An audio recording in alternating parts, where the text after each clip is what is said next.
guys, it's me.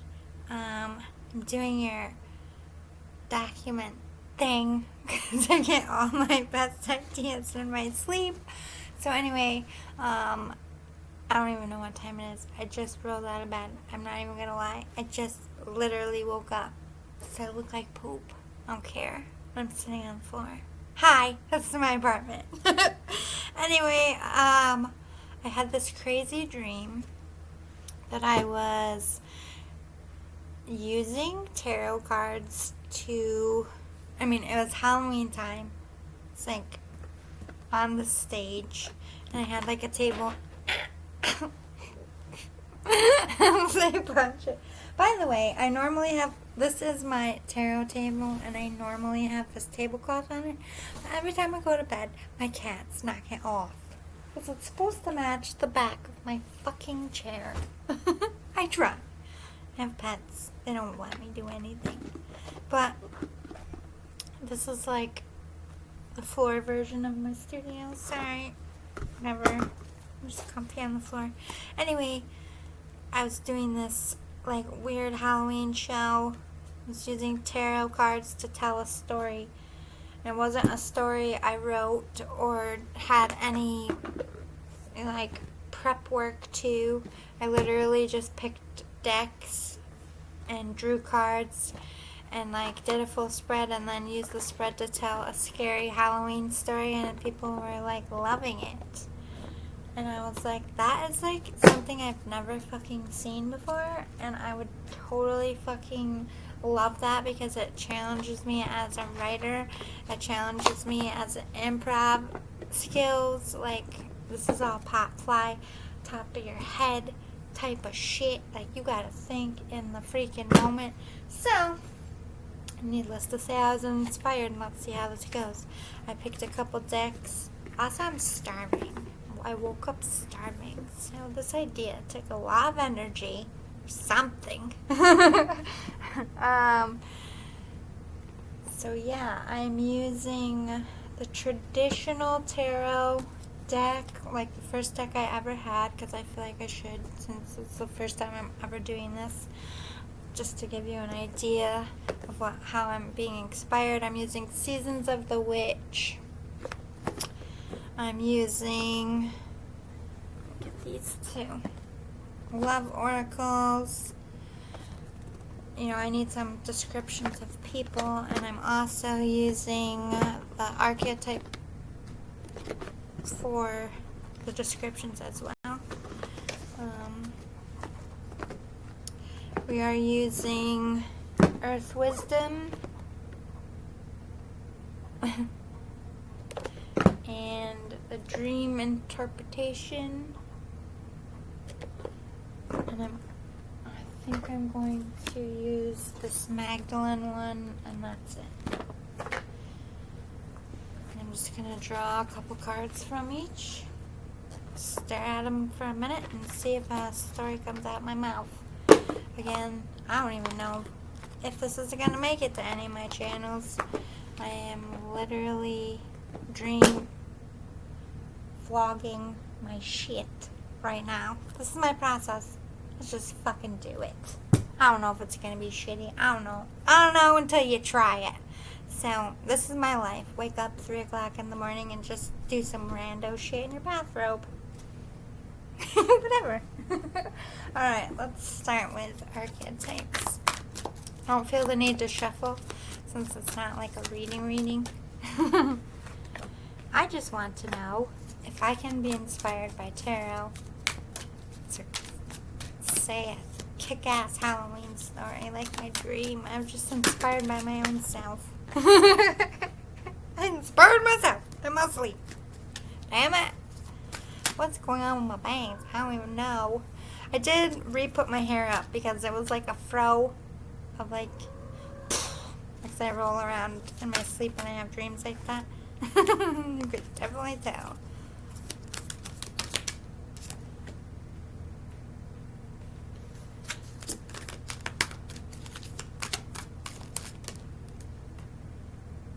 I don't like that word. I don't want that one. It's gonna throw my whole choo-choo off. Okay. I'm going to put this in order like characters that I'm seeing right now. I don't know if I'm going to show this, if I do this, if I'll show this part. Or if I'm just going to like do this ahead of time. This is documenting an idea. So this is going to my creative team, by the way, if this does make it to social media. It's what I do. I send them my new ideas. What do you think about this? What do I got to do? Give me notes. Bye. Okay. I'm liking it. So far, it's getting juicy. I might pull more decks. We'll see how it goes. Other one. Got 3 characters so far. Ooh. Dun, dun, dun. This person is a mortal enemy of my actual real family, Elizabeth the First. Dun, dun, dun. I don't like her. My whole soul. Just did that. Not the current Queen Elizabeth that just died. She was very lovely. Not at all like the first one. Alright, so I don't like this card either.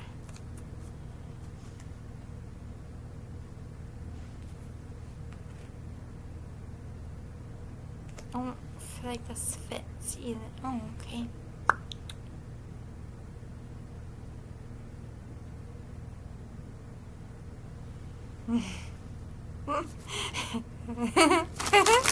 So much fun.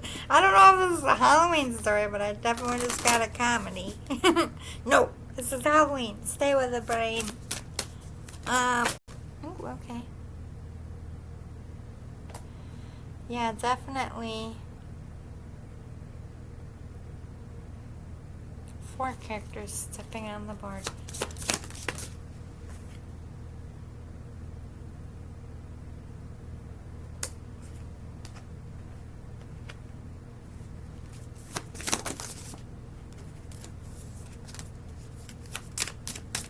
I see.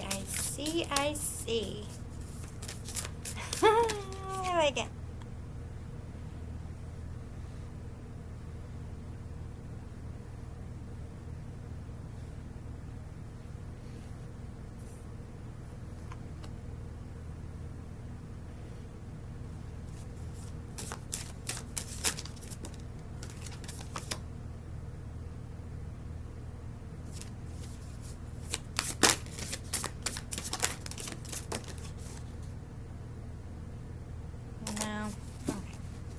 Sorry. I was trying to see if I could get a different character because I don't really like these two together.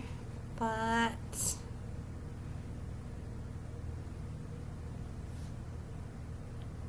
hold that. But I'm getting the music oracles. I also feel like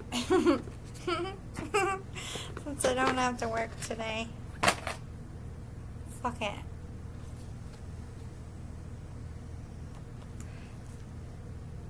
We're trying it. I always get better vibes with vape. Nothing too heavy. I like this one. It's called Lemonade. It's very low weed count. It's like not enough. It doesn't make you tired and lazy. It gets your. I like it. It's called Sativa. It's like the perfect dose for creative people. And there's one girl that I go see at my dispensary, and she's a creative like me. And when new shit comes out, this is like literally the first week with these ones, she turned me right to them. She's like, they're $10 more, but I'm telling you. And she's right. Like, I got this. I mean, it's almost gone. I wrote so much good shit this week. Like, so much good shit. Because it don't make you lazy. Like, that's the downside of, like, being artistic.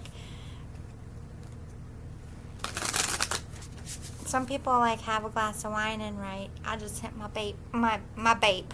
I hit my vape, like, 3 times. That's my glass of wine.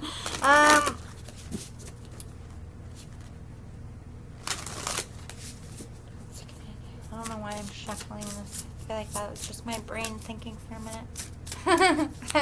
I need to know something about their personalities. Like, I have looks, I kind of have ideas.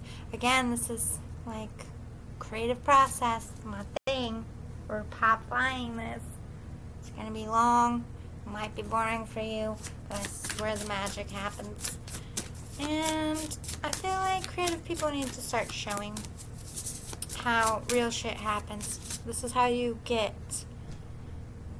Listen, if tarot readers see this and they're like, holy shit, I want to tell a story with tarot, and they start doing it too, and they come up with some juicy ass good stories, I did my fucking job. I'm not saying that will happen. I'm just saying that's why you should. Yes! Yes! Okay, that's so much better. I'm getting rid of this one. Whitney Wolf Heard. It was like throwing me off. It wasn't fitting with the character. Barbara Streisand replaced it. And it makes so much sense. And this makes so much sense to me too. Let me get...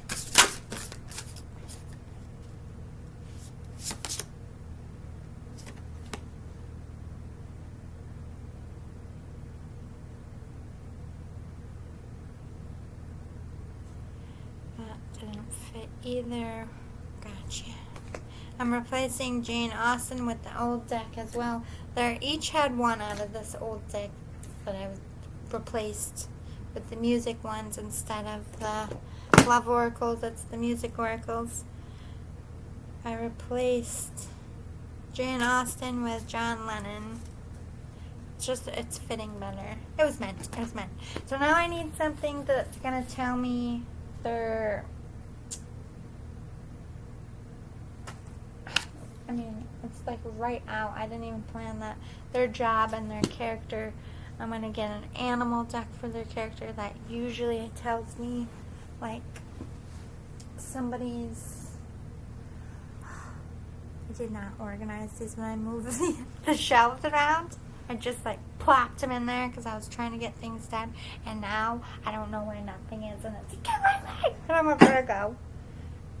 Sorry, Grandpa's ashtray. Don't break that. In here. Yes. I took all, when I did move my BT dubs, when you guys come in here, if you're looking for a creative team anyway. My little decks, I don't have them on my shelf anymore. I put them in the basket in my nook. BT dubs. Not that I let anybody touch my decks. There's only like 2 people that I let touch my decks, and they're my blood, pretty much, so. And I always sage when I do readings, but I'm not saging for these because it's just it's heavier than I thought. A story. It's not like somebody's real reading. I gotta get going on here. I'm already 13 minutes in. Sorry. Sorry, team. Fast forward if you wish. Just gonna get one of these for each 3 characters. Actually, there's 4 characters, but I feel like 3 main ones. And one is like a supporting role.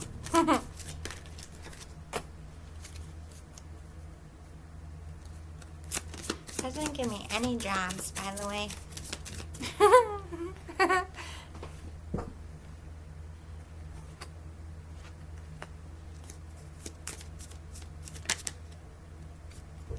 Okay.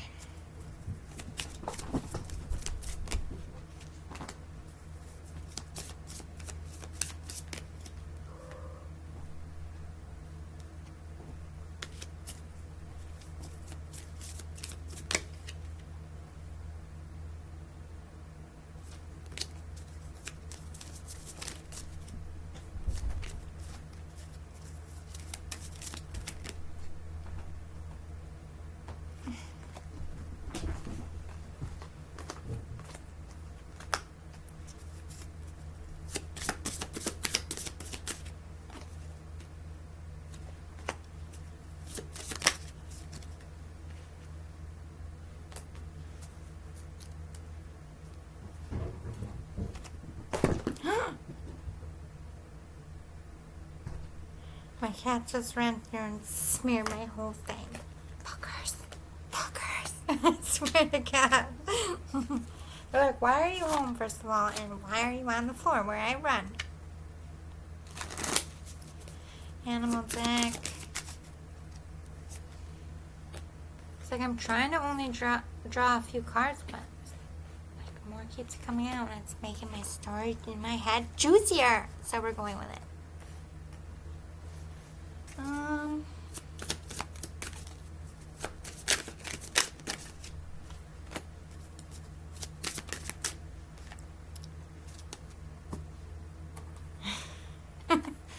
have a feeling this is a story about court. That's what I'm getting so far.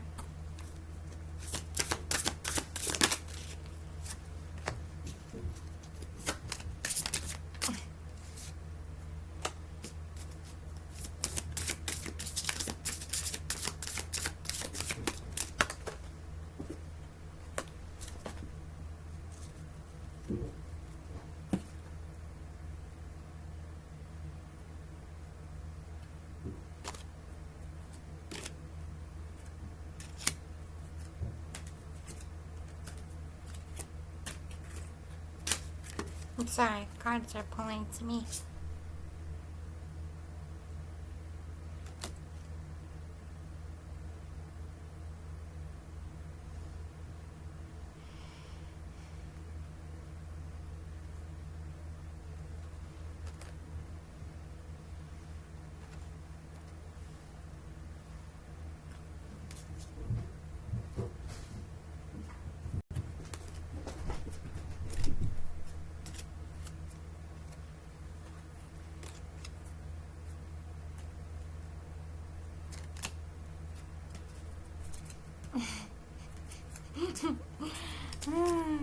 Okay.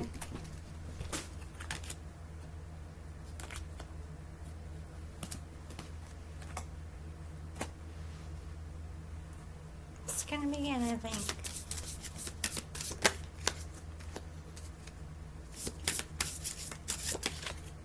I'm gonna tell this story like a news reporter. I think.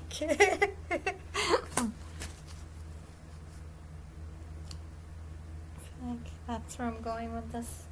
Just brainstorming all as I go. I feel like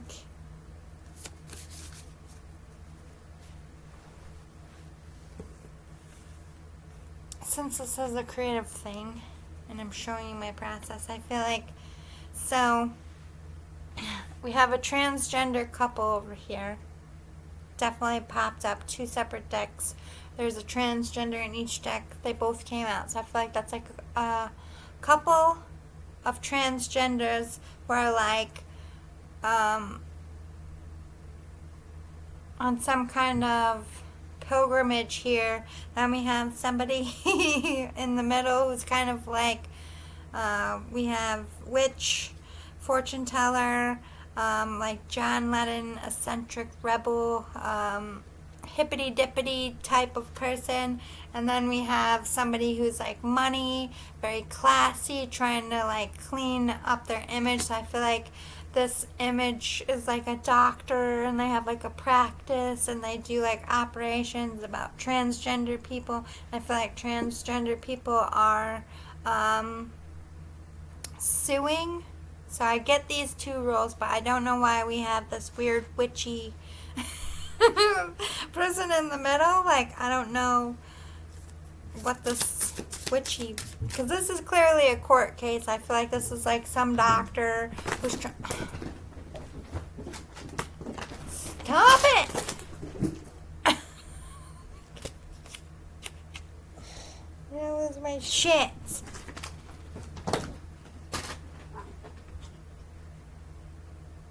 This is not happening to me right now. They literally ran across this so many times. The whole shit's fucked up. Oh my god, I'm gonna pause this. Anyway, I yelled at my cat. Almost done. Fucking, they just get me so frustrated. Just let me do my thing, cats. Why did I get cats? I don't know. Sometimes.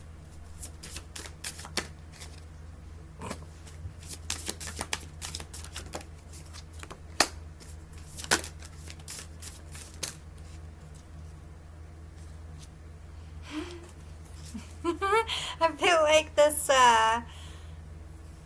freaky one in the middle is like that one when you're like walking around the city and they're like, the end is here! You're all gonna die! I feel like this person is like outside the courtroom like saying some freaky deaky shit, and I feel like it's gonna come true. And then that's when they come into the story like, oh, we gotta find that lady was saying some shit.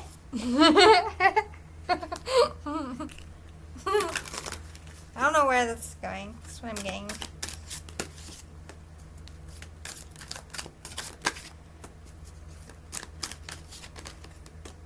We'll do 3 of these, then we'll do 3 tarot, and then I'm just going to see where it goes, because I'm even getting bored with setting up the story. So I think I will do this part separately, because I'm like, what, 21 minutes in? Yeah, way too long. Trying to get down to 10-minute videos. Fuck no, I can't do this live. Alright. 3 of the tarot.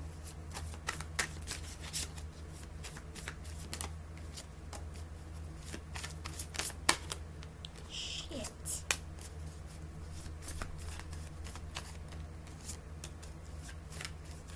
Oh. I beg to differ. She's not. She's not a doctor. She is the ex-wife of one of these transgenders. They're getting divorced. These 2 transgenders are together. They want to be together. They separated. Whether or not she knew he was going to be trans when they separated, I don't know. That'll come into my story later. But this is like a nasty divorce. And then you got this like weird, like, psychic lady. So I think this weird psychic lady is who this wife kind of goes to. I feel like she's trying to do like dark magic or something on these 2. It's a Halloween story. I'll see where it goes.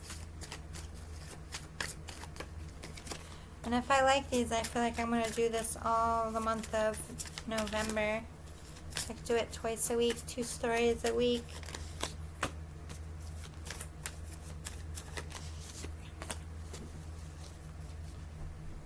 Okay. I'm going to pause, take a minute, and we'll get into the story. Okay, I'm back. I ate a granola bar, and I got a drink. I'm ready. Anyway, I'm not going to, like... take this off, though. Like, go full into, like... I'm not going to act this out. This is the first time I'm doing this. I'm just going to focus on if I can even tell a story from what I'm seeing here. I'm going to bounce around. First draft, okay, people? First draft. I'm not focusing on acting it out. And, like, I'm going to try to put some flair into it, but it's not going to be, like, the real deal up front. I just want to see if I can do it is my main point.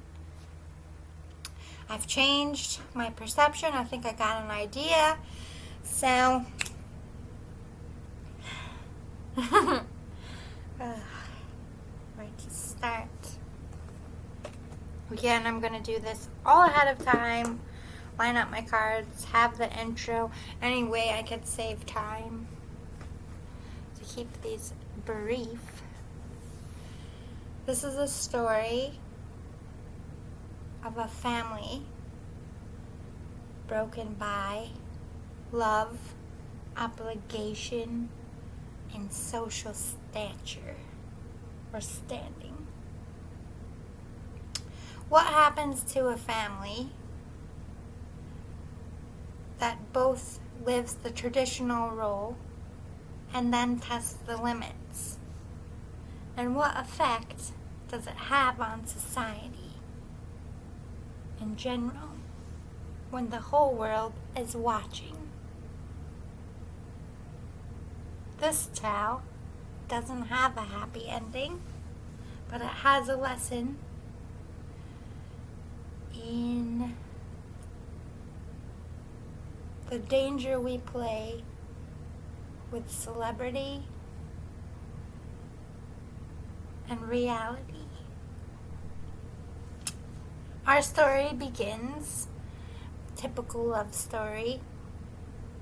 Two people, a man and a woman, meet in college, from the same social background, both from money, both have obligations to be successful in their life, and both find something redeeming in each other. Is it right love from the beginning? Does anyone ever know that? No. But as far as these two were concerned, they were in love, and they weren't going to find anyone else that could fit them. And for a while it worked, and they finished college, they did the things that they were supposed to do, they got engaged, they started their careers, they got married, they bought a home, they bought a vacation home, they created a circle of friends. They became the it couple that everybody looked up to. And because of obligation, even though the two of them never wanted children, they ended up having a daughter to appease the grandparents and society. You can't be a perfect couple if you don't have a child in their eyes. And around this time when their child is born, the marriage begins to crumble. However, at this point, it was too late to show their authenticity to anyone in their lives, considering everyone in their lives considered them the Jackie O and the Kennedy couple, basically. They could do no wrong. Everyone wanted to be like them, dress like them, have parties like them, raise their kid like them. If they wore an outfit, the next day they came out, someone else was wearing a similar outfit to the day before. They were consumed by it. It slowly over time changed them. They became power hungry, not with each other, but with society. How many people could I get to treat me like a god today? And of course, over time, that takes a woman who started off virginal, from a good country, good family, good morals, never told a lie, never stole, volunteered, into someone who only thought about me, myself, and I.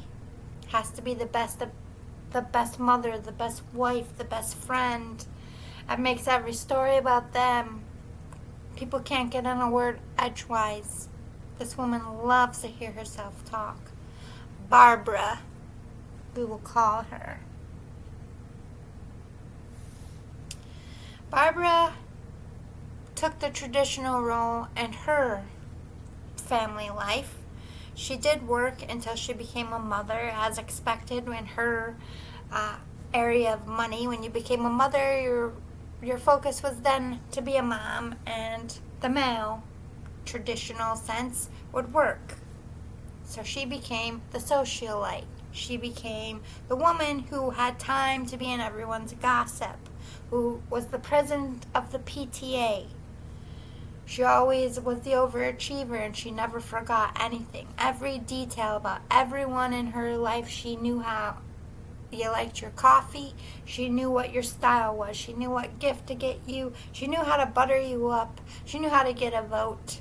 She knew how to change your favor. She could charm the pants off of anyone. And if you crossed her, even once, if you just had a bad day and you said a word that she didn't like, there was no coming back from that. You were either a friend to Barbara or you were an enemy to Barbara. And everybody understood the way she was, but nobody said it out loud. It's like they had this ultimate fear of her. She ruled the roost, inside and out. And slowly over time, as that power grew, it then turned into her marriage with her husband, who we're going to call Frank.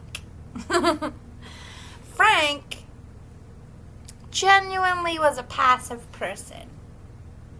He knew his role was to make the money, to keep the wife happy, to provide for the children, to have the most grand house, to have the best office in the firm. Typical lawyer, worked in the same firm as his father and his father before him, and the long line of his family members that owned the firm.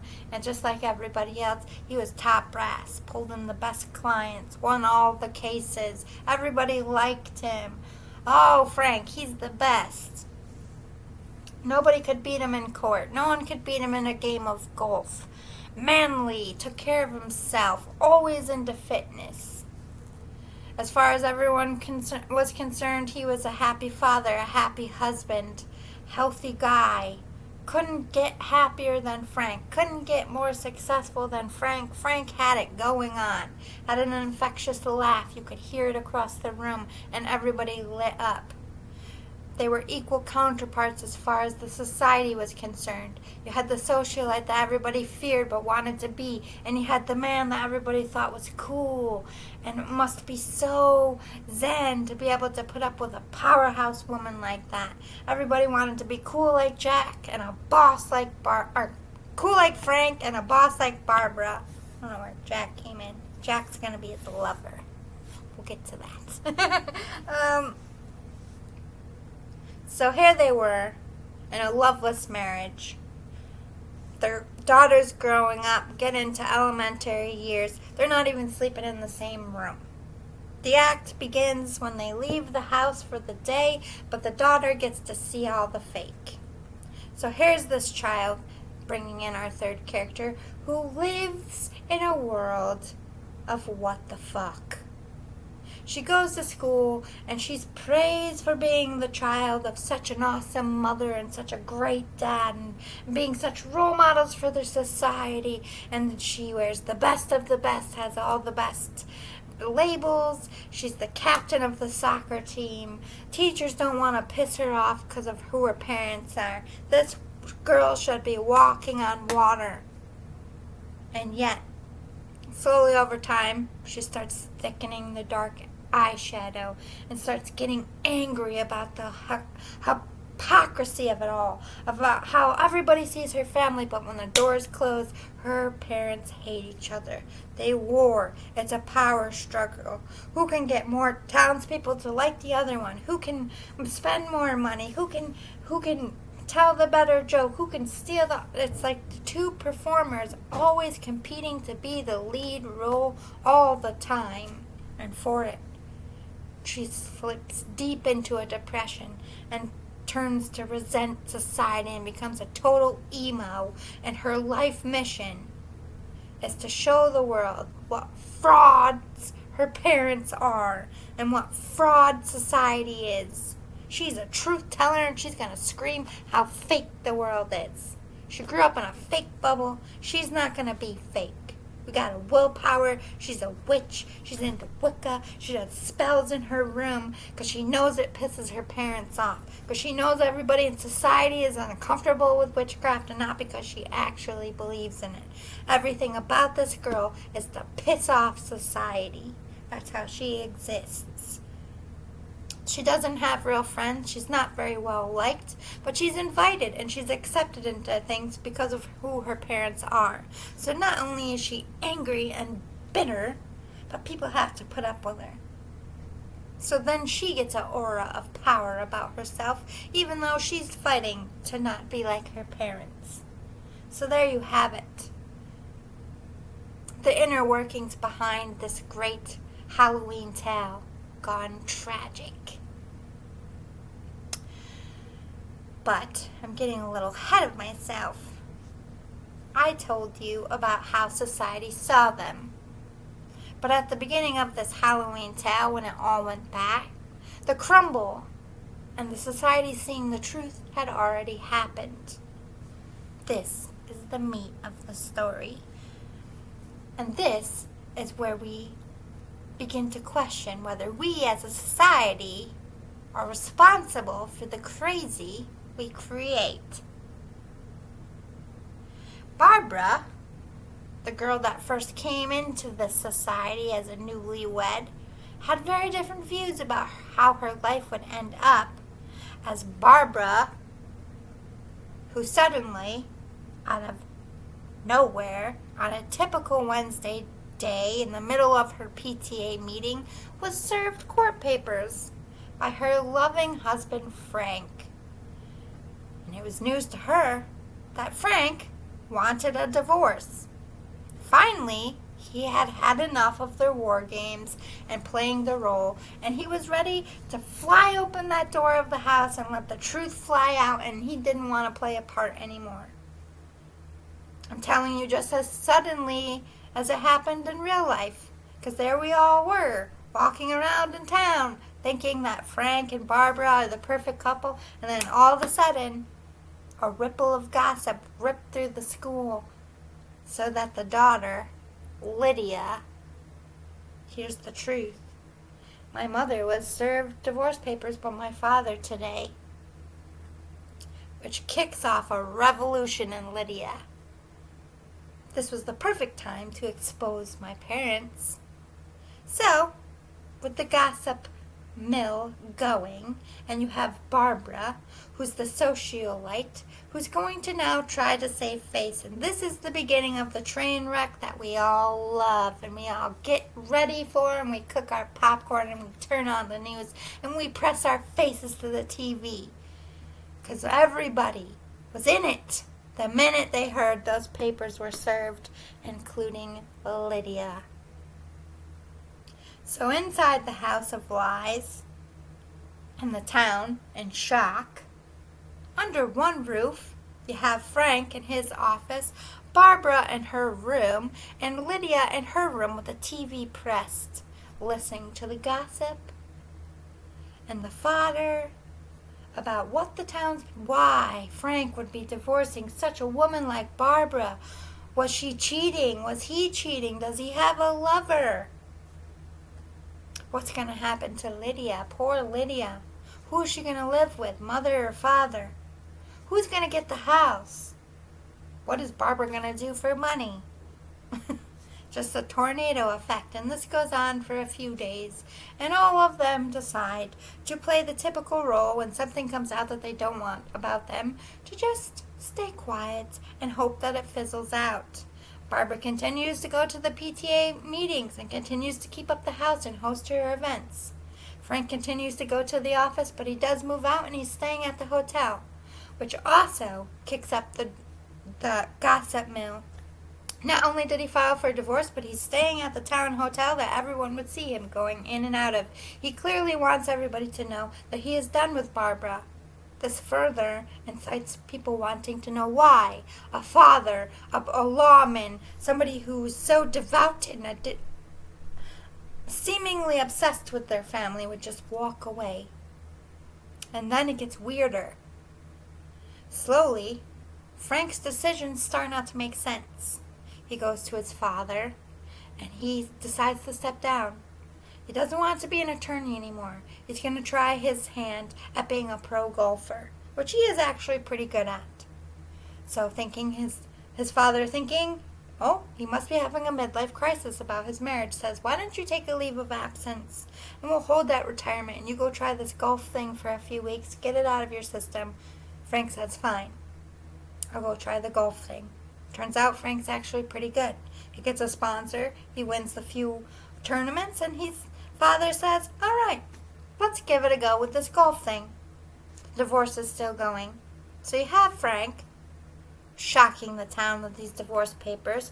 Barbara, who's continuing to live her life in complete denial, going to PTAs every day, coming to work out of the same house, won't even discuss the fact that she got served divorce papers, let alone sign them. She does get an attorney, though. She's not an unwise woman. She knows she has to protect herself, but as far as she's concerned, this is something Frank is going through, and he's going to return to the roost. However, it doesn't hurt in Barbara's mind to start kissing a little ass.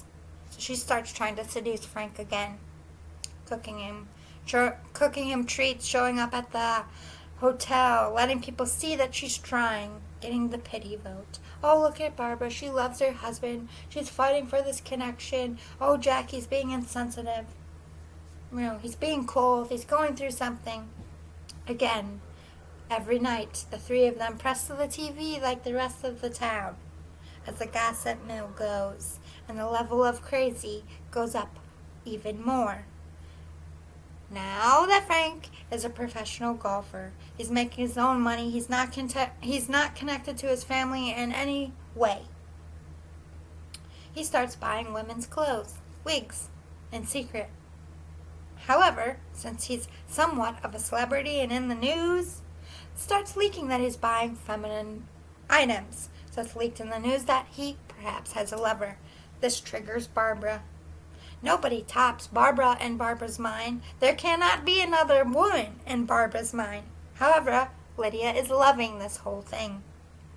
My father's having an affair. He's a crazy golfer.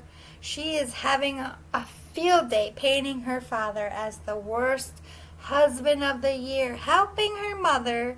Now granted, Lydia only helps because it's a part of her agenda. So she's building her mother up as this great tragic victim, which will lead to a downfall in Lydia's mind later.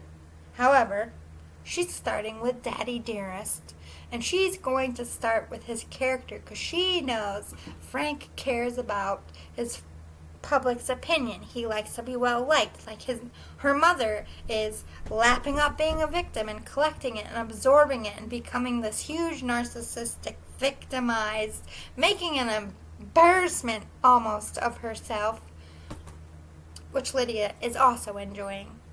But Frank, however, is not enjoying the fact that people are finding out that he's buying female things. And although he's doing well and he's winning golf tournaments, slowly his sponsors start to trickle off and he's not getting as much financial support, and he needs to start dipping into his own winnings to pay for things. He needs to start carrying his own stuff because people are refusing to be caddies for him because here he is, this horrible man that left his family and he's having an affair. Frank knows he's got to flip the script on Barbara because if it keeps going this way, he's going to lose in court and he's going to have to pay a bunch of alimony and child support for a daughter he doesn't even like or spend any time with, nor does Barbara like or spend any time with, but Barbara's going to play that up. Frank has to flip the script. He knows eventually his secret's going to come out. And he knows the only way to beat Barbara at her own game, because she's excellent at manipulating and getting the townspeople to side with her, especially with already this horrible fodder about him. He decides to break his silence and take his power back by coming out with being gay publicly, that he had hid it for years, that Barbara was his beard, that she knew about it, which was complete news to Barbara. However, Frank spun it so well, society had lapped it up that they had lived this entire lie and that Barbara was out to get him because now he decided to choose to be himself. That he, not only was he gay, but he felt like he was born into a woman. Sorry. Okay, it's still going. Looney! She jumped up there. I really thought. You turned something on and I thought you... Oh my god. Took me out of my story. It's alright. It's life. Gotta roll with the punches. Where was I? I thought I just lost that whole shit. I just had a heart attack.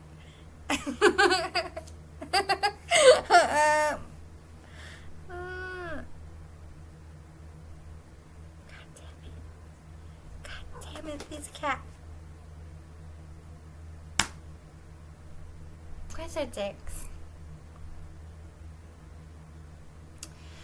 So Frank had the whole town believing that they had lived this lie, that Barbara was lapping it up, playing the pity card, that she was a narcissist.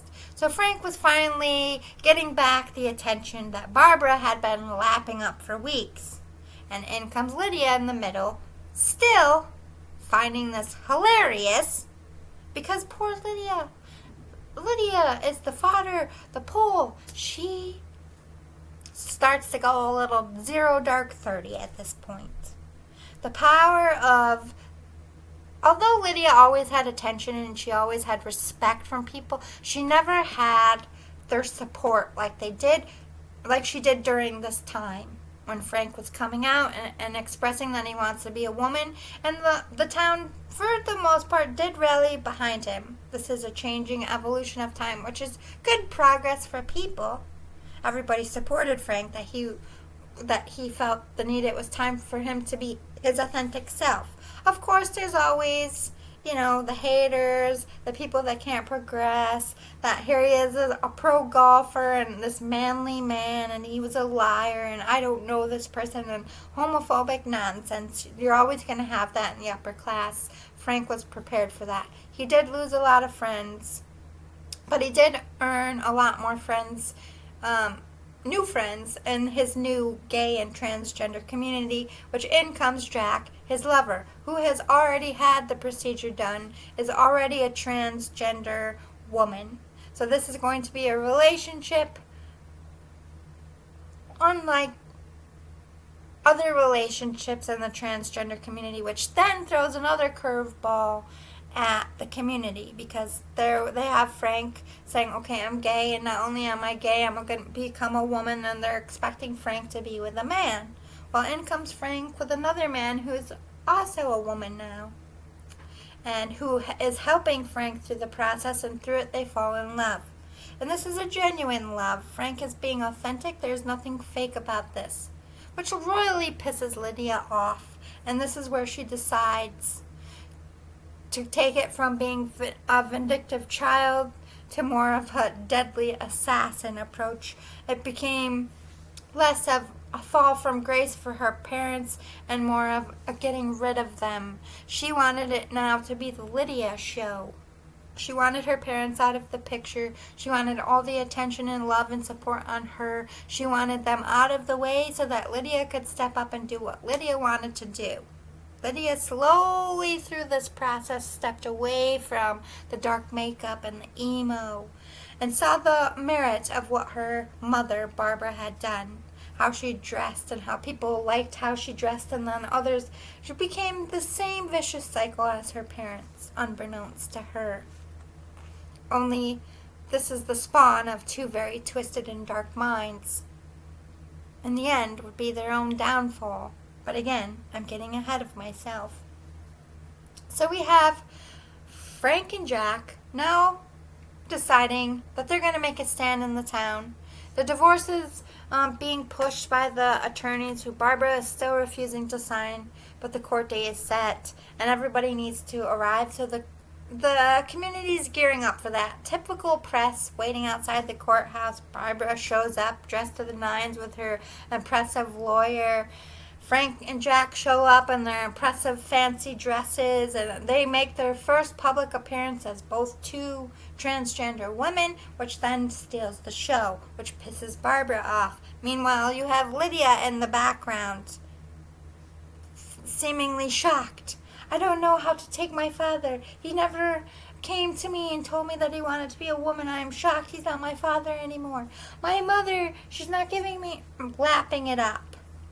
Lydia, poor Lydia, poor Lydia, poor Lydia, poor Lydia. Wow, look at Frank and Jack. Wow, look at Frank and Jack.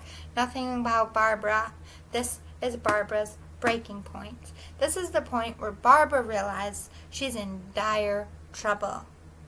Not only could she potentially lose out on that alimony she needs by the community's favor and support for Frank and Jack, but now her own daughter was stealing the show and turning on her.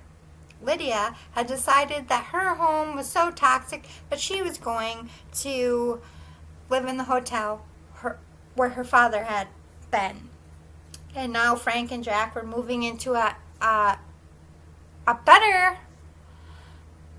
I wouldn't say better house than him and Barbara's, because they put a lot of time and energy and they built it over the years, but they had a newer home, and it was more modern deco, and they were allowing themselves to be themselves with decorating and having parties, and they were becoming the it couple of the community with the beautiful house. Nobody came to Barbara's anymore. Her house was outdated. Oh, you should see Frank's house. He did his yard like this. So Barbara still attached to Frank's money, decides, well, if their house is better, my house is going to be better too. So she starts spending a ton of money on renovations, which Frank is angry about and gets his lawyers to cut off the funds, which is successful considering they are going through a divorce and you can't spend a bunch of money. Then Lydia gets the red flags. My mother's spending a bunch of money. My dad cut the money off, which I'm cut from the money too. If my mom spends all the money, when I get rid of these two, I'm not going to have any money left. Dad isn't golfing anymore. He's now on this, I'm going to be a part, no money coming in. Uh-oh. Now is the time. The funds are getting lower. And trust me, at this point, there's still plenty for her to have a good life. But in her eyes, that's the go point. So Lydia steps her game up. Only Lydia is a lot smarter than her parents, and she isn't going to get her hands dirty. So Lydia speeds up her plan. She knows that it wouldn't be much more for Barbara to really snap. She just needs a little helpful push. So, in her own way, Lydia introduces her mother to pills and alcohol. And inside a 4-week period, it doesn't take long for her to become a hot mess publicly. She gets caught driving on pills. She gets her license taken away. And now, because Frank sees it as an opportunity, has her locked up in the mental ward. She's a danger to herself, and she has to be there for a mandatory 30 days. During that mandatory 30 days, Frank, still owning the house and taking financial control, decides to put Barbara's house up for sale.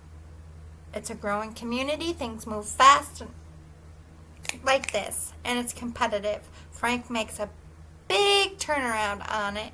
So Barbara, stuck in a mental facility for 30 days and can do nothing about it despite her best efforts. Her lawyers got paid off by Frank.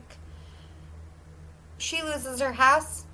The marriage, the divorce is being pushed through now that she's incapable of making clear decisions. The court makes a decision that this divorce has been dragged out, so the divorce is pushed. She loses the alimony. She loses the house.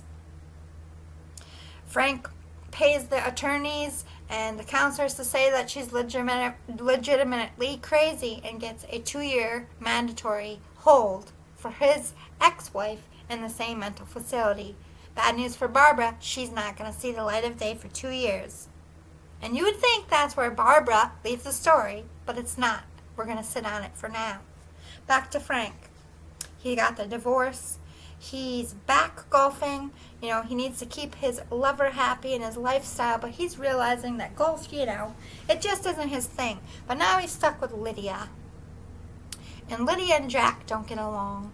And Lydia is feeling that Jack and Frank are about to pull the lever, and in her eyes is like sending her to some weird foreign all-girls school where she doesn't want to be. So she decides that this is not only going to be revenge for what they did for her mother, and in her own mind convinces herself this is an eye for an eye. She slowly and very intelligently, nobody gave Lydia enough credit. She would slowly, over 4 weeks, just like her mother, poison every night they would have a cocktail before bed. She knew their routine. She would slip a little roofie in there, put them to sleep, and while they were asleep, she would inject heroin between their 2 toes, slowly getting them addicted to heroin. Of course, Jack and Frank don't really understand what's going on. They're feeling sick. They go to the doctors. You know, drugs are found in their system, which Lydia would know. Word gets out that Jack and Frank are heroin addicts. Whether they are admitting to it or not, whether they went and got help or not, it doesn't matter. The community has literal proof that they're caught with heroin in their system. So Frank loses his, promotions and sponsors for golf. He's kicked out as an athlete. His father won't take him back into the law firm. They are legitimately addicted. And then Lydia's problem, the same one she had with her mother, oh no, they're overspending. So, since at this point, we all pretty much know where this part of the story is going, this is where Lydia becomes a murderer. It isn't easy to further stretch that her home life is horrible and that her parents, Jack and Frank, are full-blown addicts, and she gets a souped-up dose and does the same thing. Roofies their meal and does a lethal dose of heroin, and both unfortunately die. And of course, the news press spins it. They're found embraced as lovers.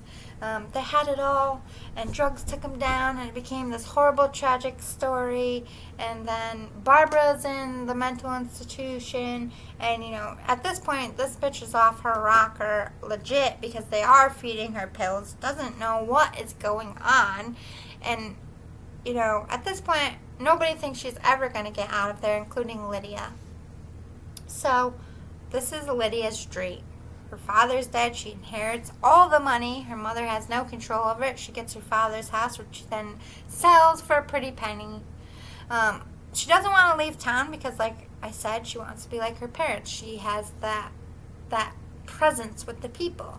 But she doesn't want to be successful. A couple years go by, she starts a business in town, and like her mother, she becomes a socialite, and like her father, she becomes a top earner. She meets a man, she gets married, and this is where you think, all right, this woman, obviously, clearly crazy, has won. She killed her father and his lover, and had her mother, pushed to the edge. However, this isn't the end of the story, because Barbara, eventually, over the years, they do get news in the psych ward, slowly caught on to the fact of what Lydia was and who she was, and in that found her sanity again. She started hiding the meds and stopped taking them. She got a better attorney. She cleaned herself up and she got out. Granted, she had nothing and no leg to stand on. She decided to beat Lydia at her own game. So she comes back into the same community that ousted her, and she rebuilds herself, because what Lydia forgets, although she is daughter to both crazy counterparts, Barbara had years on her. Barbara had experience, and Barbara had nothing when they built their marriage and image in the first place. So it didn't take long for Barbara to outschool Lydia. So there you have it. The same town, the same fight, all over again. Lydia and Barbara. Power struggle. Only Barbara is not aware of the fact that her daughter is a 2-time murderer. Never even suspected Lydia of being a murderer. So, Lydia knows what to do. And just like her mother, she knows how to play people, including her mother. Hits that mother button. She develops slowly over a couple weeks, wanting to rekindle their friendship and get to know each other again as women, playing it up. Same shit, different day. Literally the same thing she did to Jack, that she did to Frank, she does to her mother. Roofies her, slowly gets her addicted to heroin, gets her fucked up.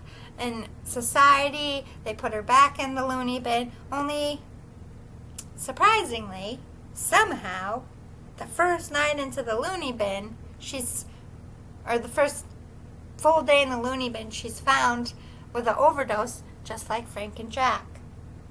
Lydia, dressed up as the nurse, finished the job.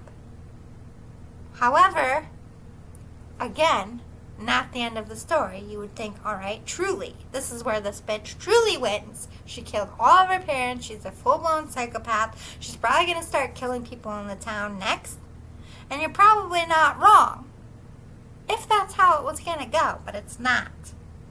Because dearest Lydia forgot one very, very, very important fact.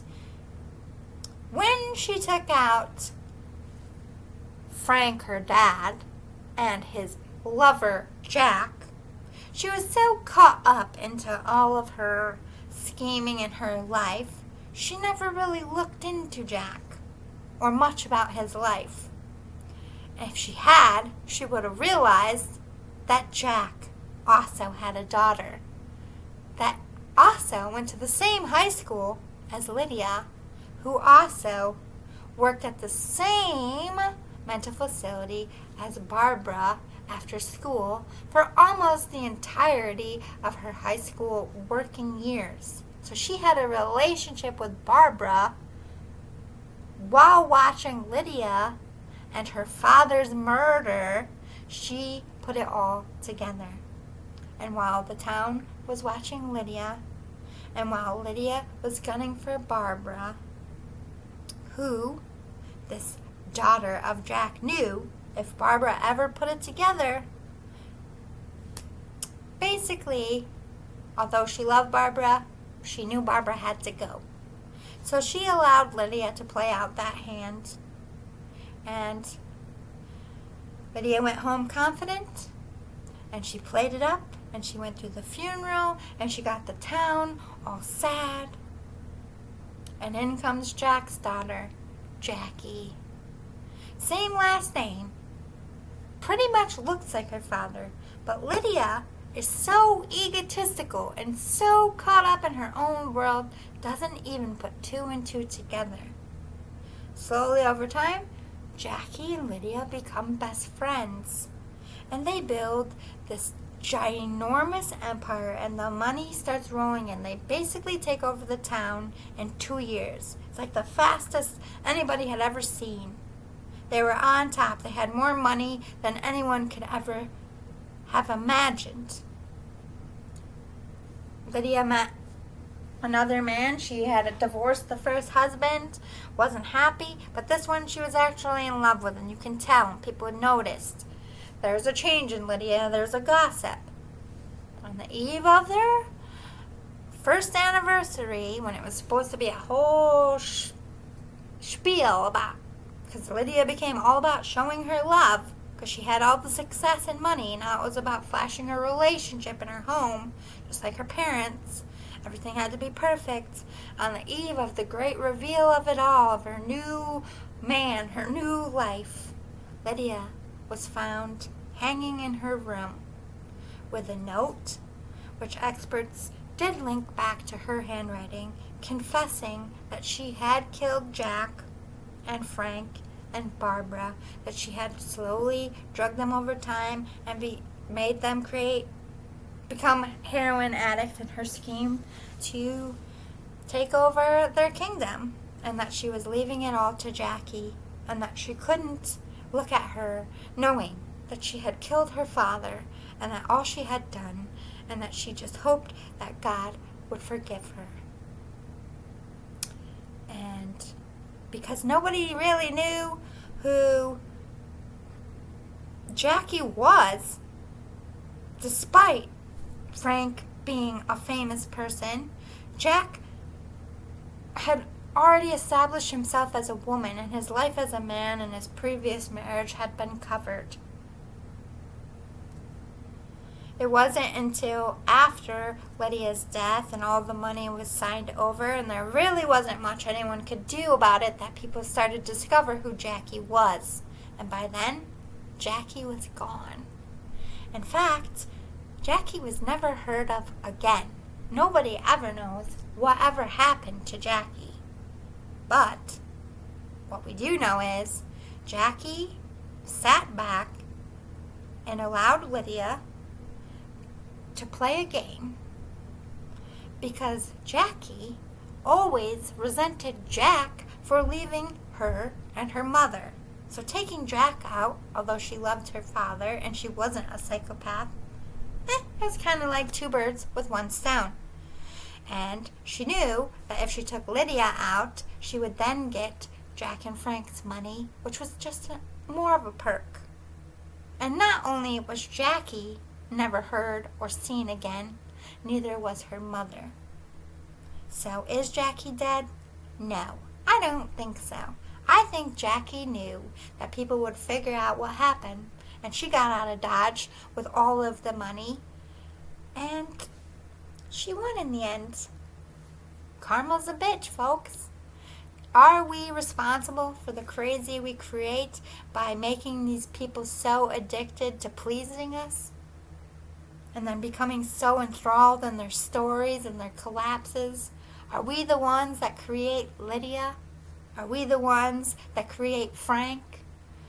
Are we the ones that do that to Barbara? Are we really responsible? The society of Impress Me Much? Who knows?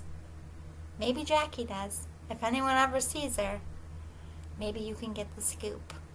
Deuces! Happy Halloween!